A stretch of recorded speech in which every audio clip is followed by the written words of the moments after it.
there everyone. Welcome to the Gutenberg walkthrough. With each Gutenberg release, I will review the more visually impactful changelog items. Today we're reviewing Gutenberg 9.7. 9.7 had brought in the option to drag patterns now from the inserter to the editor. So whereas if you remember before we were able to drag blocks, but now we can drag patterns right into the editor. That is really cool. Drag and drop is the way to go right now with these site builders, especially based on a lot of the usability testing that we've done in the past. People love to drag and drop these items. So I'm glad to see that got in there. The reusable blocks now rely on the multi-entity saving panel. So let's see. Oh, you know what? Let's add it from here. I've got a reusable block here. Has some images in it.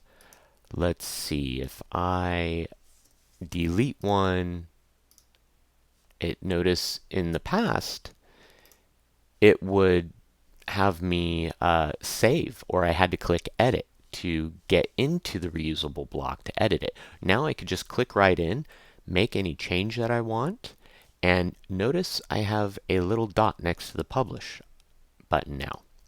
If I click publish, I see that not only have I updated my post, and that's the post name, but I've also updated my reusable block called Cubans.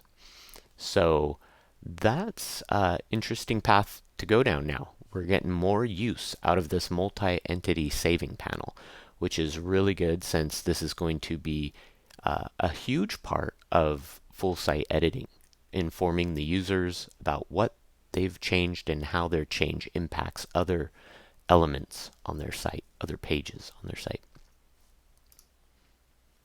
So really cool. Saved that. And let's see. We have a show insertion point indicator below the in-between inserter. So you kind of get this line that kind of comes out, which is nice. Kind of gives you a really good, clear idea where any sort of new block that you add is going to go. So that's nice. We have now with 9.7 add block transform previews. Okay, so let's take a look at the button block, right? Do we get a preview with this now under the block transform variation? I'm unclear where. Ah, here it is. So these are variations over here, even though it says transform to variation. It could be very misleading because this says transform to. This is a transform option over here as well, which can be found in your block's main icon. We can group this block into columns or group it into a group block. And now you get a nice little preview of kind of how that would look. So if I click on the list here, I can transform this to a paragraph. So I get a view of how it would look, or how it would look with headings, if it was all quotes, or within a column, group, or as pull quotes. So that's really cool because it's using the content that I have written in the editor to display in my preview. I absolutely love that. Really good work to the Gutenberg team there. 9.7 is looking good. So the last one that I have here is displaying the block icon description name by matching block variations. So that was what I was talking about earlier here in the variations. Ooh, I thought maybe that's what it was. I'm assuming these are the variations, so we get the different variations.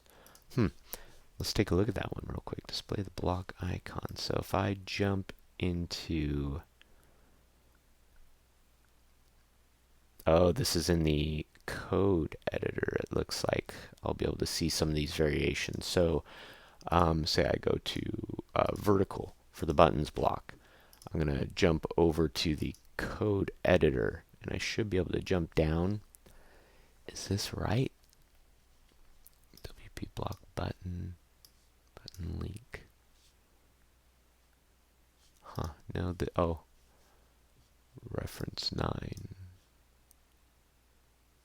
No, that's not it. Button orientation. Here we go. Here is the variation that is now included in this little tag for the block. Is vertical. Okay, cool. All right, so that's 9.7. Again, there are a lot of changes happening on the full site editing side. So if you have a theme that allows for the full site editor, please check that out. Test out the full site editor and provide some feedback on how you feel about it. Thank you for watching.